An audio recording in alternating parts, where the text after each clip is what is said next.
이어서 바로 제기적 관계식에 대해서 이야기해 보도록 하겠습니다. 자, 우리 그 컴퓨터 프로그래밍에서 가장 핵심이 되는 원리는 디바이드 앤 컨커가 되겠습니다. 디바이드 앤 컨커에서는 이제 구조적으로 같은 구조를 가지면서 문제의 크기 자체를 적게 가져가는 거를 이제 다루고 있는데요. 제기적 관계식은 그 식을 우리 표현을 한 겁니다. 자, 그래서 제기적 정의와 제기적 관계 이 두 개가 있는데, 제기적 정의는 수학적 기능법에서 같이 첫 번째 요소가 정의가 되고 n 플러스 1번째 요소는 바로 앞에 n번째와 그 이하의 요소의 관계로 정의될 수 있는 경우 이렇게 얘기하고요. 제기적 관계로 표현을 합니다. 자, 그래서 정수의 팩토리얼도 보게 되면 m 팩토리얼을 보게 되면 1 이게 n이 0이나 1일 때 이게 이제 첫 번째 요소죠. 그래서 리커시브 한 베이스 케이스가 되겠고요.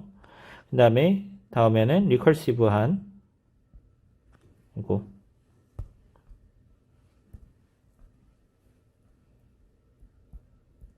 리커시브 케이스가 되겠습니다. 자, 그래서 다음 식을 보게 되면은 n 팩토리얼 이런 걸 보면 n이라는 게 이렇게 있고요. 지금 n-1 팩토리얼 이렇게 나왔습니다. 여기서 사람들 이렇게 설명하는 것들을 보게 되면 이 부분들을 설명하지 않고 넘어가는데요. 자, 여기서 핵심으로 여러분들이 봐야 되는 부분, 여러분들이 꼭 이제 봐야 되는 부분이 이 부분입니다. n 팩토리얼이 이렇게 있고 여기에는 n-1 팩토리얼이 나온다라는 거죠. 자, 그러면 제기적인 구조에서 지금 보게 되면 n 팩토리얼을 썼는데 이 n 팩토리얼 문제를 보니까 지금 보면은 이 n 팩토리얼 문제는 여기 n으로 뽑혀져 나온 것은 중요하지 않습니다. 어떤 특정한 식이 나오고 이렇게 풀어지고 n-1 팩토리얼로 줄어들더라. 그래서 문제의 크기가 줄어든다. 이게 핵심이 되겠습니다.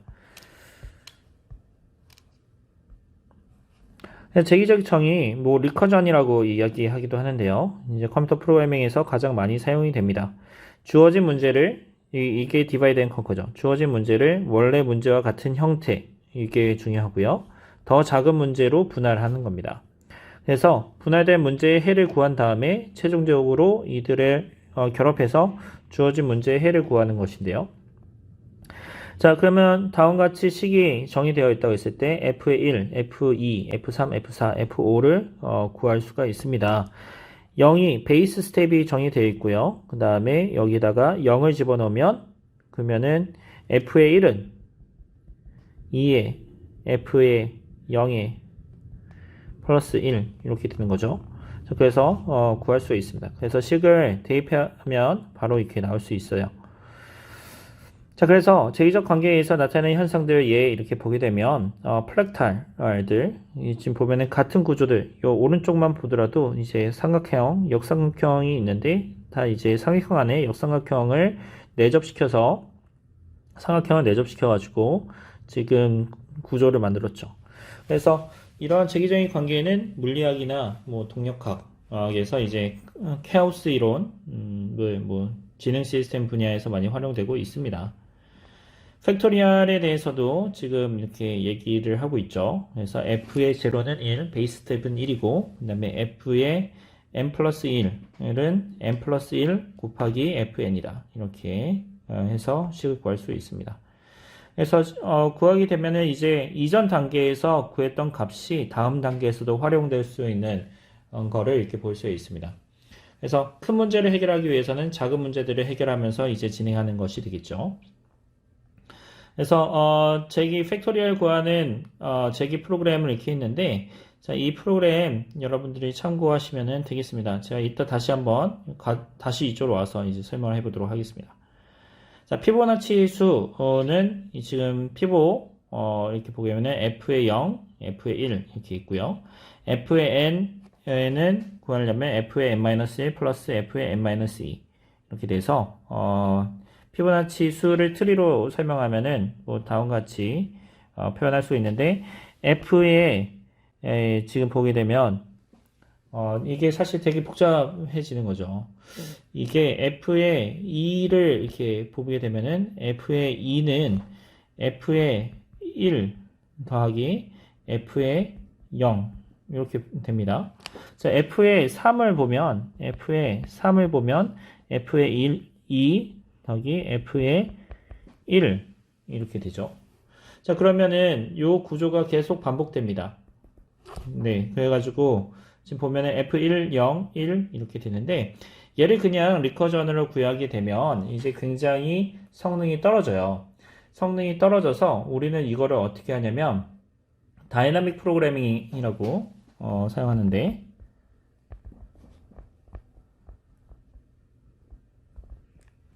요 다이나믹 프로그래밍을 사용하게 되면은 이제 성능을 훨씬 더 줄일 수가 있습니다. 자, 요 다이나믹 프로그래밍은 여러분들 알고리즘 수업에서 배우게 될 거라서 이제 알고리즘 수업에서 배우시면 되고요. 이걸 뭐라고 하냐면 동적 계획법이라고 합니다. 동적 계획법이라고 이야기를 하고 그 다음에 이제 왜 동적 계획법이냐 이렇게 보면은 이 동적 계획법은 예전에 여러분들 그 2차 세계대전 때 이 동적 계획법 다이나믹 프로그래밍을 만든 이 분야를 개척한 이 교수님이 정부에서부터 예산을 따오기가 굉장히 어려운 거예요. 이제 그 요즘이랑 비슷하죠. 요즘도 이제 정부에서 예산을 따오려면 그 인공지능이 가미되지 않으면은 뭐 예산을 따올 수가 없습니다.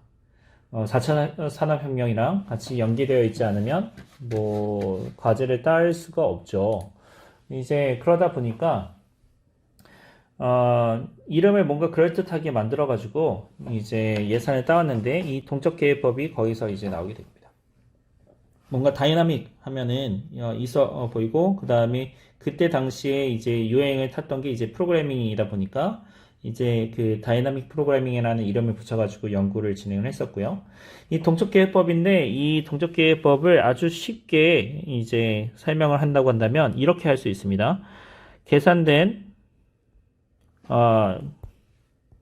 조금 더 중간에 계산된 값을 저장하고 이를 재사용하는 기법이 되겠습니다. 그래서 이렇게 재사용하는 기법을 사용해 가지고 재산량을 줄일 수 있는데 이게 무슨 말이냐 이제 F3을 보면 F1의 값을 쓰고 그 다음에 F2를 보면 F1의 값이 또 나온 거죠. 여기에서 보면 중복되잖아요. 그러면 F1의 값을 썼다고 한다면 계산을 했다고 한다면 다음에 F1이 나올 때 이 트리를 확장하지 않고 그냥 값을 가져다 쓰겠다. 재사용하겠다라는 거죠. 자, F의 4도 보면 여기 F의 2가 또 나옵니다. 그러면 F의 2가 이쪽에서 이미 계산이 되었다면 요 F2 부분에서 가져다가 쓰겠다가 이제 핵심 아이디어가 되겠습니다. 그래서 피보나치 수 이렇게 할 때 보게 되면은 지금 다음 그림이 이렇게 나왔네요. 자, 그래서 보게 되면 피보나치 4 하면은 피보나치 2 요 부분이랑 이 부분 지금 제가 파란색으로 표현한 부분 있죠? 자, 여기 색을 칠하겠습니다. 자, 이게 같으니까 이 왼쪽의 트리를 우리가 구현을 했다라고 한다면 그러면 오른쪽 트리에서 이 파트 있죠? 얘를 구하려고 할 때 구하지 말고 그냥 이미 계산된 값을 가져다 쓰자가 되겠습니다. 그래서 굉장히 이런 재기적인 프로그래밍을 하게 되면 피보나치 수로 아무 생각 없이 프로그래밍을 하게 되면 성능이 엄청 떨어집니다. 성능이 거의 천지차이입니다.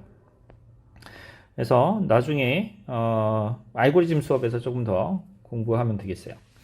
자, 하노이 탑 문제는 아주 유명하죠. 그래서 하노이의 탑에 있는 그 탑의 원판들을 한쪽에서 다른 쪽으로 다 옮기는 게 되면은 세상에 종말이 온다 이런 얘기도 있었는데 하노이 탑 문제는 다른 크기의 원반들 판 위에 세워진 3개의 막대로 구성되는데 자, 이 원반들은 처음에 바닥에 가장 큰 원반에 있는 크기 순으로 놓입니다. 그래서 정렬이 되어 있는 상태고 한 막대에서 다른 막대로, 특정 막대로 이동을 해야 되는데, 자, 한 번에 하나씩만 이동할 수 있고, 작은 원반 위에 큰 것이 놓이게 할 수 없다라는 제약 조건이 있습니다.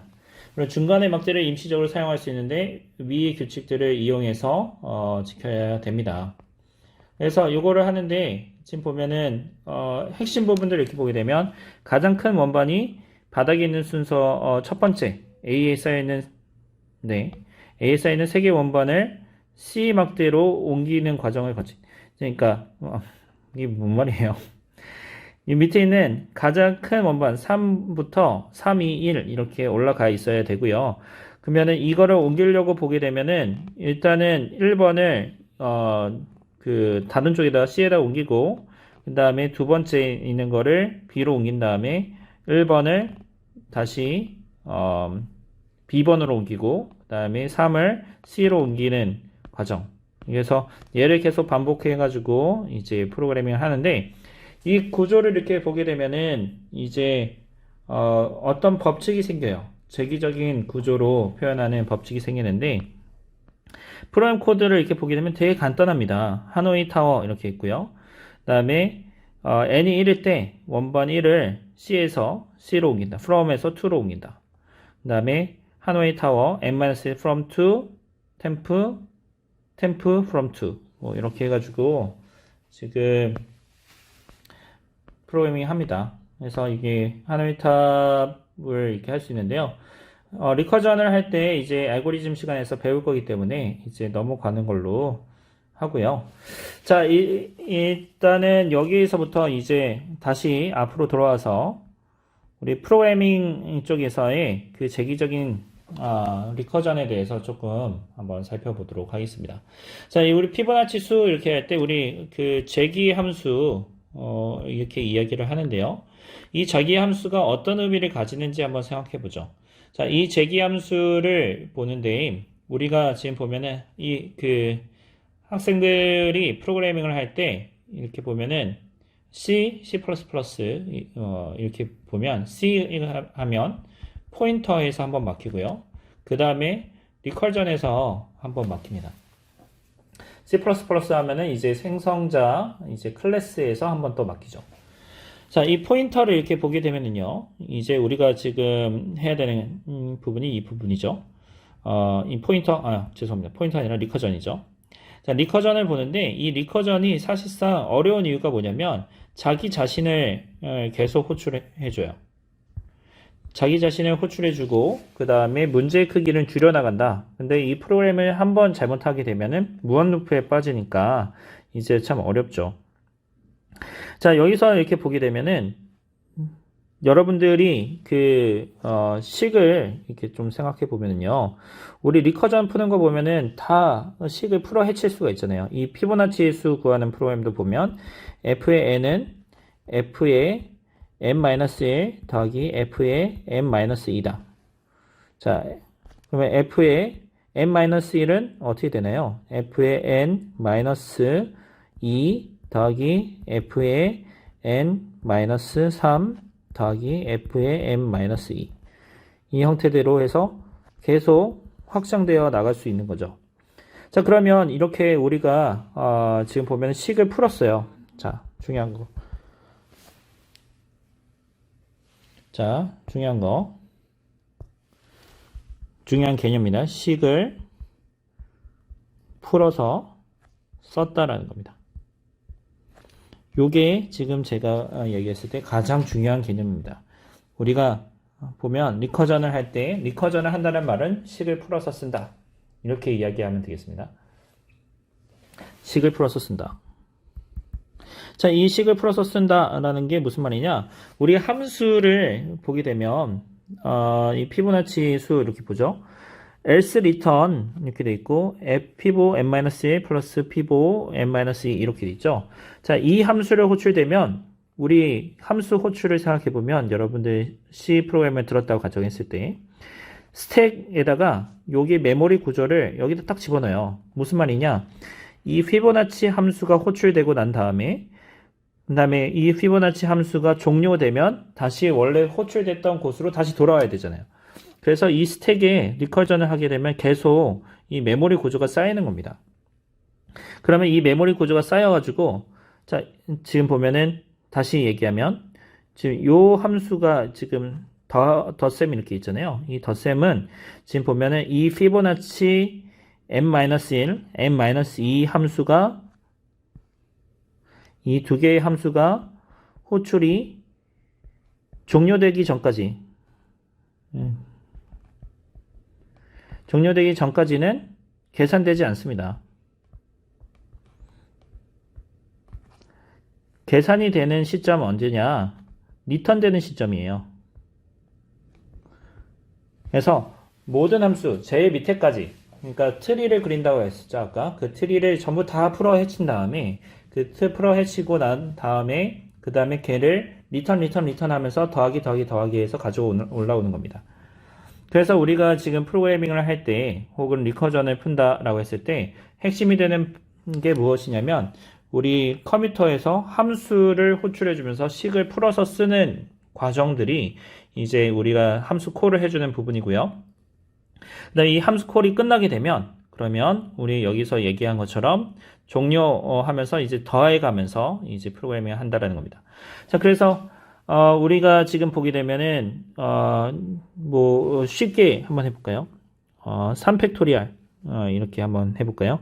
그러면 팩토리얼 함수의 3 이렇게 될 거고, 그러면 얘를 풀면 함수 콜 하는 거 보면 3 곱하기 이런 형태의 코드가 나오겠죠?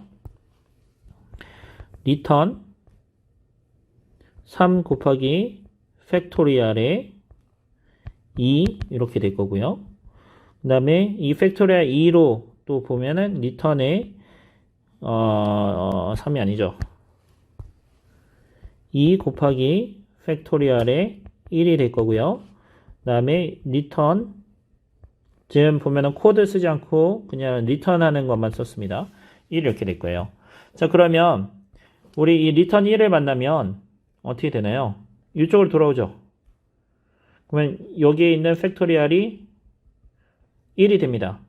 곱하기 2 해서 요만큼 계산돼서 리턴 2 해서 이쪽으로 올라오죠. 리턴 이렇게 해서 올라오고, 얘가 2로 치환되고 곱하기 3 곱하기 2 해서 리턴 됩니다. 그래서 3팩토리얼 구해지는 거죠. 자, 그래서 중요한 거는 우리가 제기 함수, 제기적 C 프로그램이 됐든 뭐 파이썬이 됐든 자바든 리커전, 모든 리커전은 다음과 같이 됩니다. 식을 풀어서 쓰는데 함수 리턴하는 그 부분 있죠. 그 리턴하는 부분에서 함수의 식을 계속 풀어서 진행이 되고, 함수의 식을 전부 다 푼 다음에 그 다음에 리턴 되면서 우리의 식을 조합해서 합쳐서 우리 그 계산을 진행한다, 이렇게 보면 되겠습니다. 자, 여기까지가 이제 행렬식과 리커전에 대한 부분들이었고요. 그러면 다음 주에 이제 그 시험을 퀴즈 이거 칠 건데, 제가 얘기한 것처럼 예제에서 되는 걸로 이제 하겠습니다. 네, 여기까지 하도록 하겠습니다. 감사합니다.